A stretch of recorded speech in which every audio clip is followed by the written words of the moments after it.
Welcome back to the channel, everybody. Today we are talking about the best certifications for new consultants. We have a lot to cover, so let's get right into it.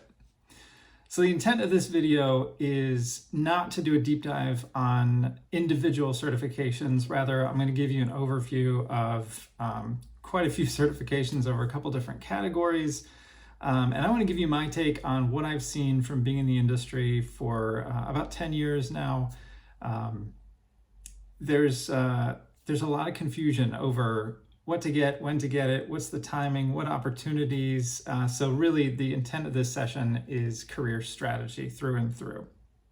Now, certifications come in just about every variety. There are literally hundreds, if not thousands, of certifications across many different business disciplines and technologies. So how do you know which one's right for you? Well, let's talk about what a certification is. I'm sure you're familiar with the CPA. So the CPA is a certified public accountant, and I think most notably CPAs are known for doing people's taxes, but a CPA really is a holistic certification or license rather to practice accounting for companies, and that's small business, large companies, and pretty much everything in between. CPAs are governed by National Association of State Boards of Accountancy, and there's many different layers to that. But that's the one that most people are most familiar with. In management consulting, you hear a lot about PMP. That's a project management professional. That's one that a lot of project managers are reaching for. Those are just two quick examples of certifications that you may be hearing about. But again, how do you know which one's right for you? So first of all, why do you want a certification? I think this is a really important question.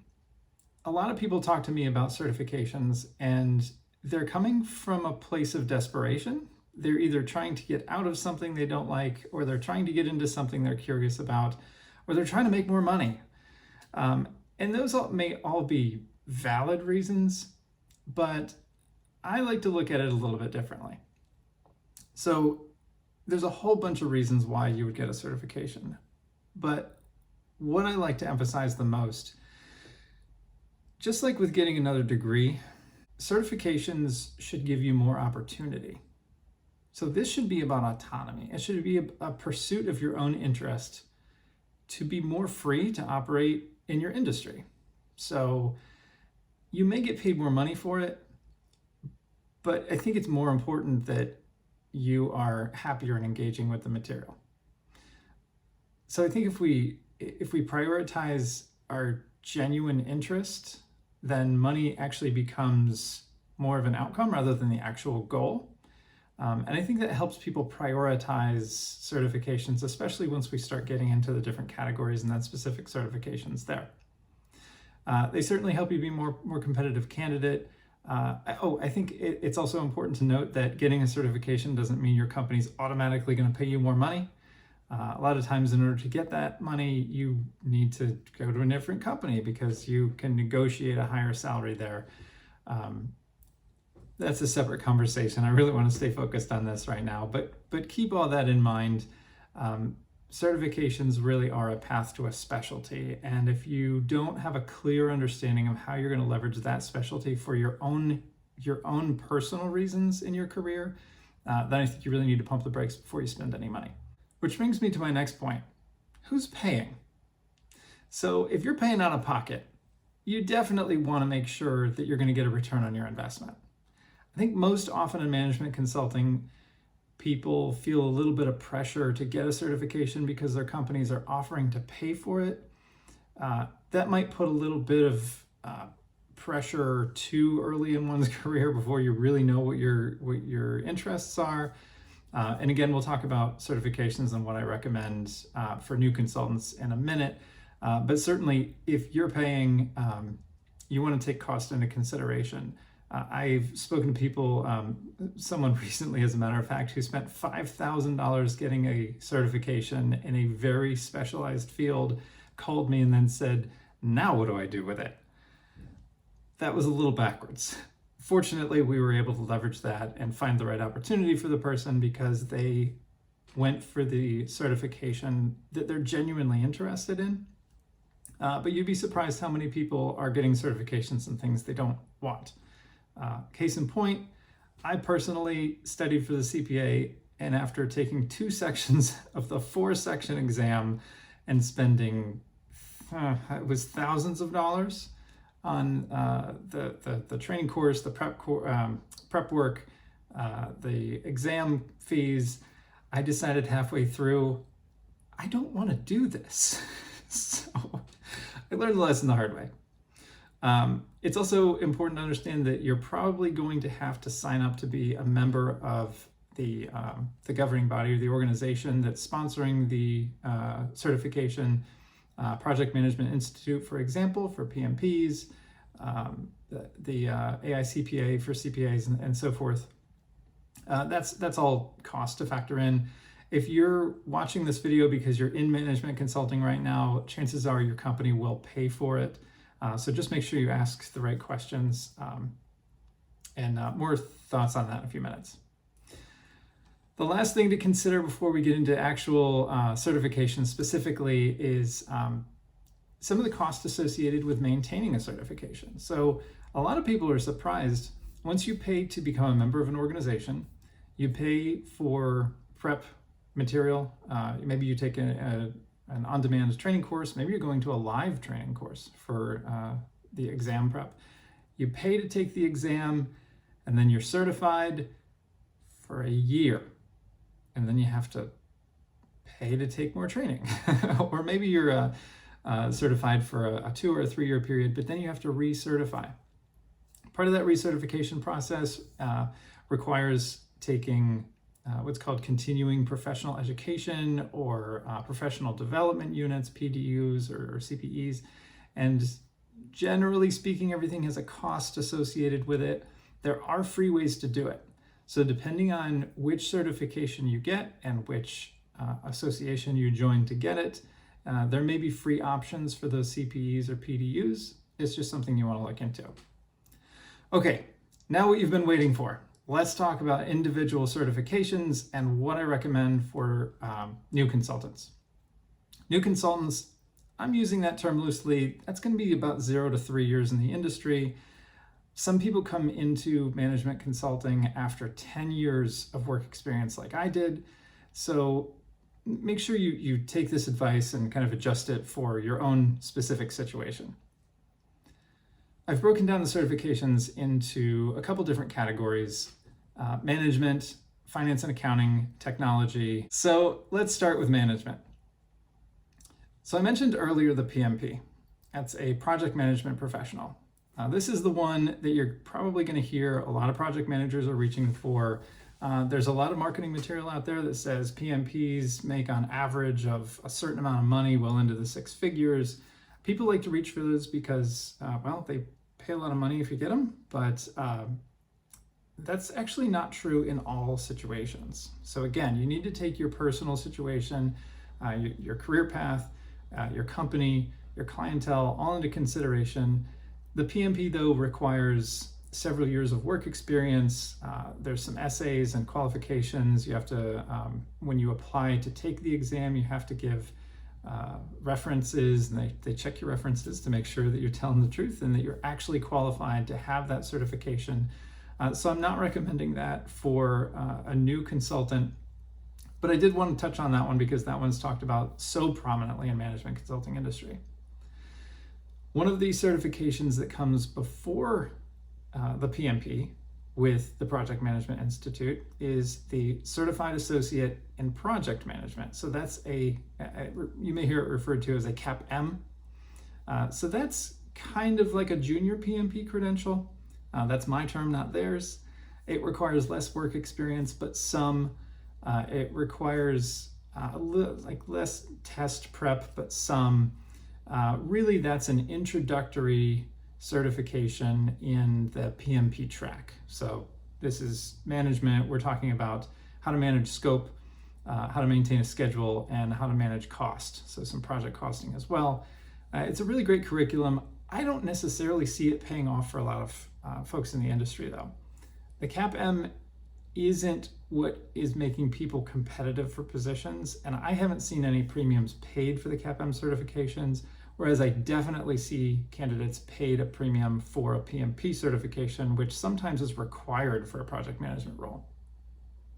So there's another set of management certifications in the Agile arena.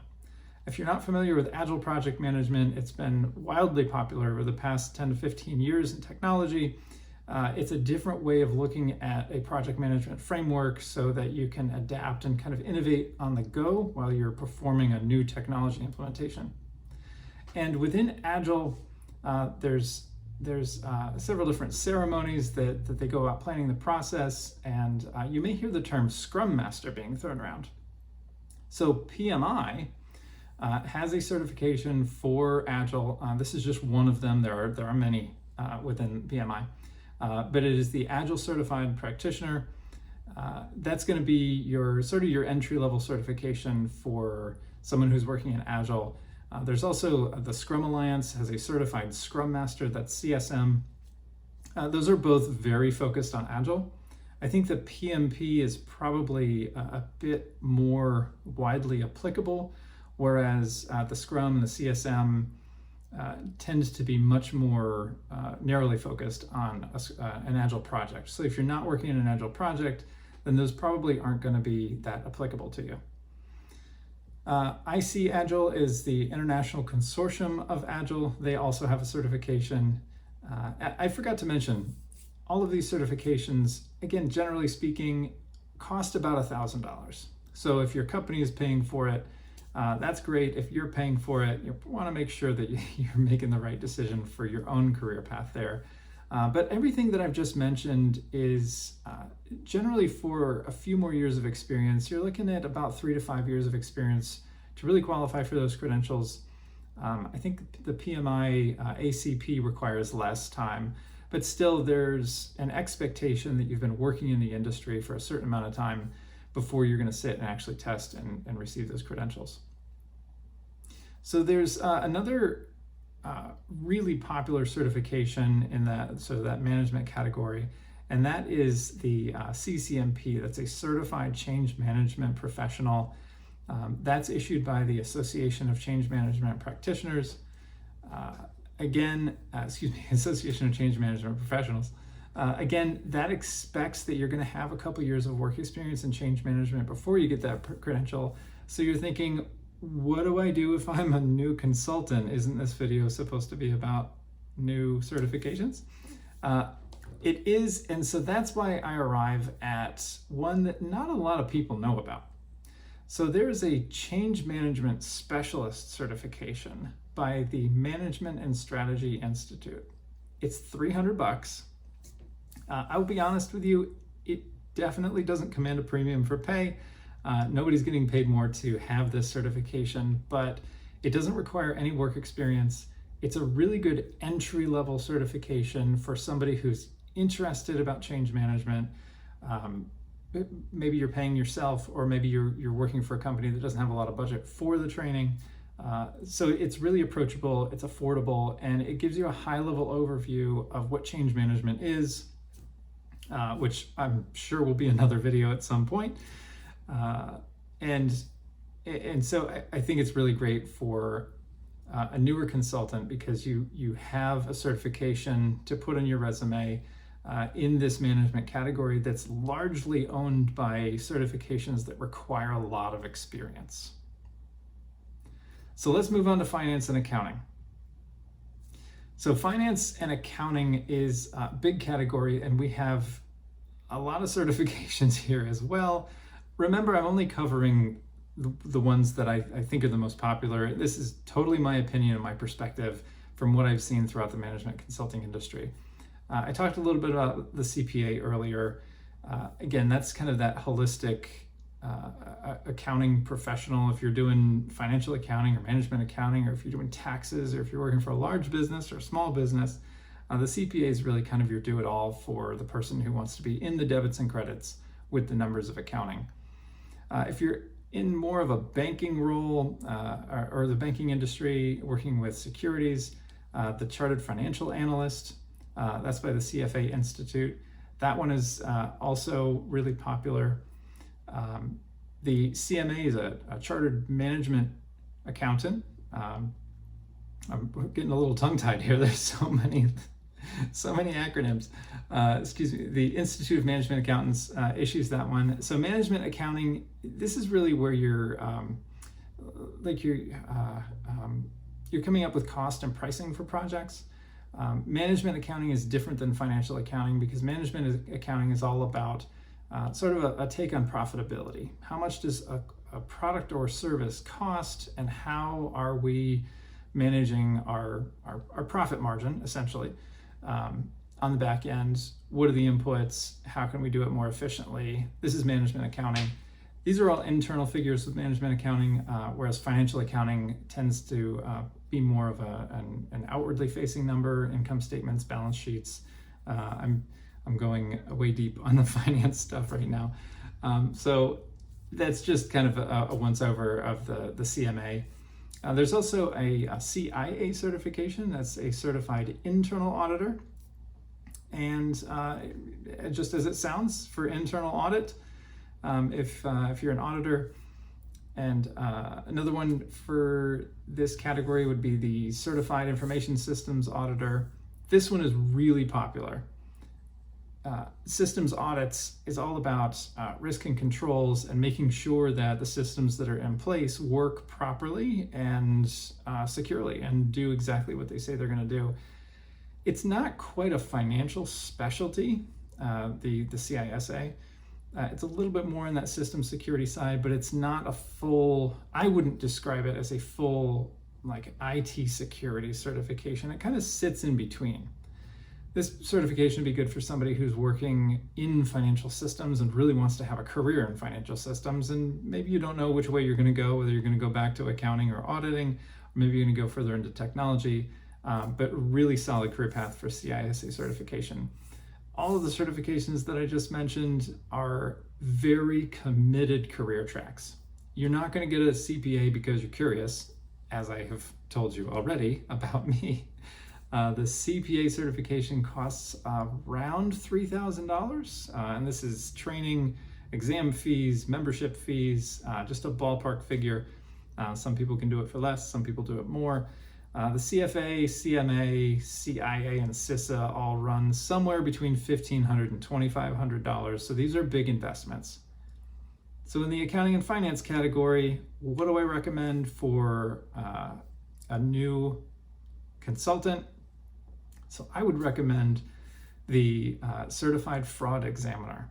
So the Certified Fraud Examiner, CFE, the CFE certification is issued by the Association of Certified Fraud Examiners. It runs up right around $1,000, so it's not cheap, but here's the cool thing about it. It's really focused in internal controls, management controls, white-collar crime, trust violations in an organization. So the subject matter is really cool for a lot of people, and I think, again, from personal experience, having taken the CFE, I think the information in the CFE not only gives you a body of knowledge that's directly applicable to a wide variety of jobs, but it also teaches you how to think differently about the operations of an organization.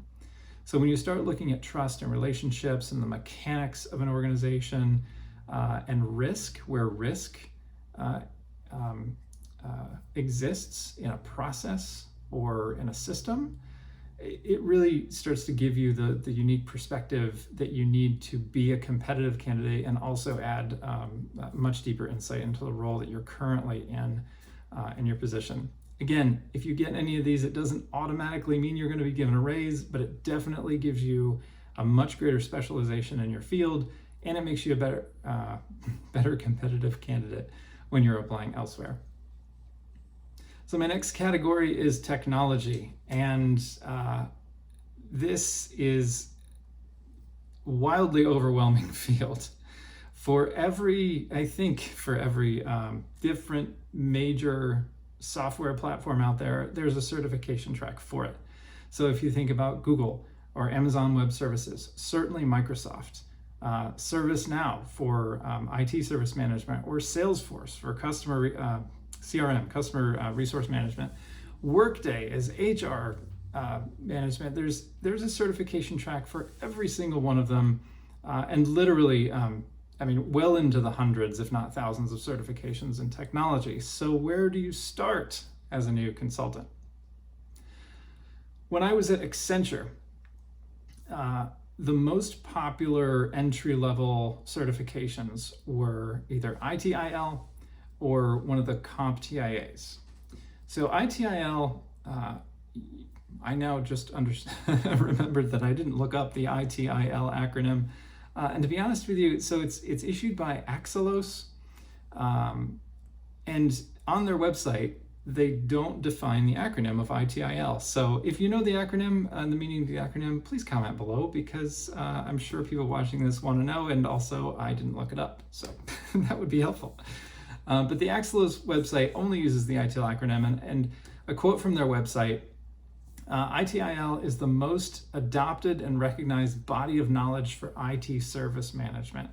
So IT services, anybody who works for a big company who has a help desk, this is what we're talking about. The person sitting at the help desk who's answering and monitoring, responding to those tickets, the ITIL is going to be a good entry-level certification to get you in the door.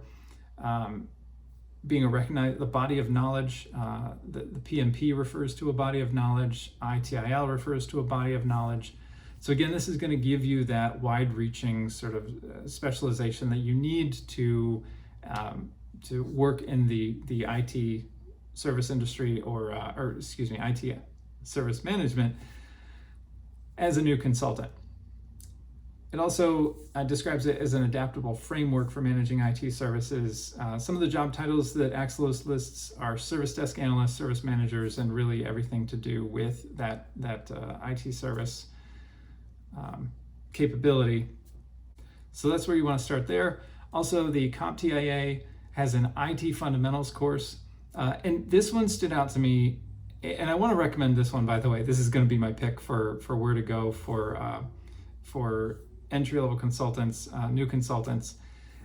Again, a quote from the CompTIA website. It says, the IT fundamentals certification, quoting them, the only pre-career certification that helps students or career changers determine if they have a competency for information technology and if it is the right career path for them. The cost of that is $134. I can't think of I haven't seen a better certification track that actually gives you a line item on your resume. It gives you knowledge to operate in a role, and it's only $134. So I think the return on that is really great. It also lists that it's targeting for students and career changers. So again, I have to really hand it to the CompTIA folks. This one is definitely one to watch. From there, there's a CompTIA certifications in A+, Network Plus, Security Plus. Those all run about $200 to $400. It's always great if your company pays, but if you're paying on your own, there you go. That's not a whole lot of out-of-pocket cost for you there. So here's another one I want to mention that isn't on a lot of people's radar, and for that we're going to circle back to Microsoft. Microsoft offers certifications in just about every software they have, and as a hiring manager, I can't tell you how important it is to have well-substantiated skills in Excel, PowerPoint, and Word. I talked to a lot of candidates. I've even hired some candidates who claim to have really great skills in Microsoft Office, but when they get to the job, they don't. So for $100, you can get certified in any one of the Microsoft Office tools. So again, for your return on investment, whether your company's paying or if you're paying out of pocket, to be able, as a job candidate, for $100 to put a certification on your resume that says you are Microsoft certified in Excel, I can tell you that is going to benefit for sure. So for my money and for my recommendation, I talked about the CompTIA IT Fundamentals for $134 for any career changers or early career professionals in management consulting who wants to get an entry-level certification in IT. But also, let's look at those Microsoft certifications in Excel, PowerPoint, or Word. I think that is definitely going to be worth your time and money. Hey, I realized when I was watching this video in edit that I left out one pretty major certification that a lot of people ask me about, and that's Six Sigma. So Six Sigma is really focused more on manufacturing and efficiency of manufacturing process and operations. So generally speaking, that doesn't apply to a lot of new consultants. If you are focused on that industry specifically, it's probably something you're more familiar with. You may even be asked to earn that at some point, but it's probably not something that a new consultant that's trying to find their way in an industry that doesn't have a specialty is going to gravitate towards without having some very specific desire or goal to get into that manufacturing process improvement arena. So I just wanted to touch on that real quick. I'm about to wrap up the video, so I'll get back to it. So the one I'm not going to mention here is marketing. I don't have a lot of personal experience in marketing. If anybody's watching this video who does have experience in marketing and who has recommendations on good certifications for those who are early career in a marketing profession, please list that in the comments below. I personally would love to know, and I know that people watching this video would love to know that as well. So thank you so much for watching. If you've made it to this point in the video, chances are you liked it, so don't forget to like and subscribe. I'm going to list all the links to everything that I talked about in the description below, so you'll have all the hyperlinks available to you there. Thank you so much for watching. I hope you all have a great day. We'll see you next time.